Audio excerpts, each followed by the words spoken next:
I am here with the incredibly talented June Brigman. How long have you been drawing comics? Yeah, I hate to admit it, but it's about 30 years now. I started when I started working for Marvel when I was 22, and I just turned 52 yesterday. So yes, that adds up to 30 years. When you started working for Marvel, what was your very first project? I think the very first thing I did were some pieces for the Marvel Universe. And then I think I did a job for Savage Sword of Conan, of all things, just a little like 8-page backup job, something like that. You were also the co-creator of the Power Pack. Tell us a little bit about that. Yeah, that was one of the first big breaks I got in comics. I met Louise Simonson at the Marvel offices on, I think, my first visit to Marvel. She was an editor, and she looked at my portfolio and she said, well, can you draw children? Which was hard to find then. All the guys knew how to draw superheroes, but their children usually ended up looking like little people. I said, yeah, I can draw children. She said, well, I've got this idea for a book with kids, siblings who get superhero powers. And I think I went back to the apartment where I was staying with a friend and did some sketches that night, took them back in the next day, and she liked them, and we worked up this proposal, and Jim Shooter, who was then editor-in-chief, accepted it. One of the things that stuck out about your work to me was also, you drawing Brenda Starr, having been one of the first, female protagonists in comics. Was that a little intimidating when you first came across the office? Oh yeah, I mean, I had grown up reading Brenda Starr in the Atlanta Journal, and I was the third artist, Ramona Fraden before me, and then of course Dale Messick, the original creator. And she's an icon, so it was definitely a little intimidating at first. Then when I realized the deadline after deadline after deadline, I got over being intimidated, just got to drawing. What was your favorite part about drawing Brenda Starr? Probably not Brenda. Brenda she wasn't my favorite character. As far as favorite characters, I loved her sidekick, Gabby Van Slander, who was the gossip columnist at the paper. And I really liked working with the writer, Mary Schmeek, who is a real-life journalist and a columnist for the Chicago Tribune.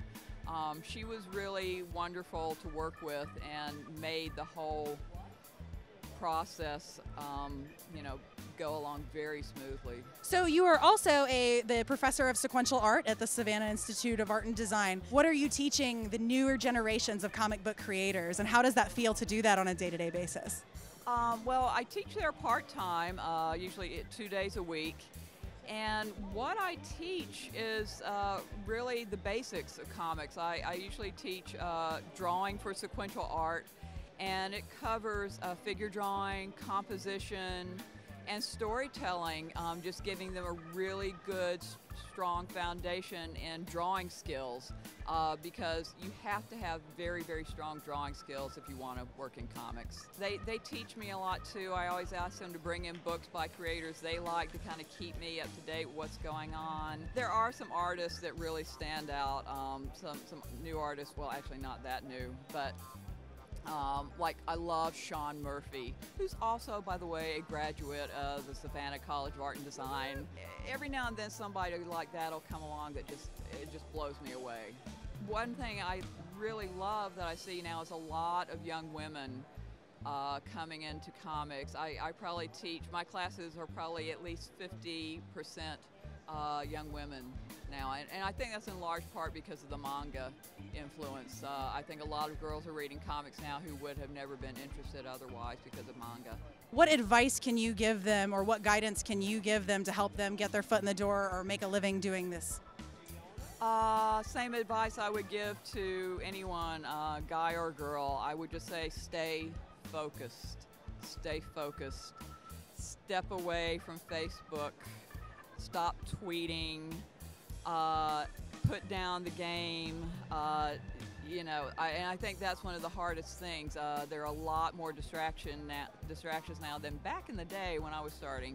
I believe less and less in talent as I get older. I think what really makes a great artist is that ability to draw until it hurts and just stay focused. So you have just been cursed by some supernatural force, and you are doomed to spend all of eternity drawing, but only one character for all of time until the end of time. The only consolation is you get to pick the character. Which character would you spend the rest of eternity drawing? You said these were going to be easy, simple questions. You didn't warn me about this one. I would go back to drawing Power Pack. I love drawing children.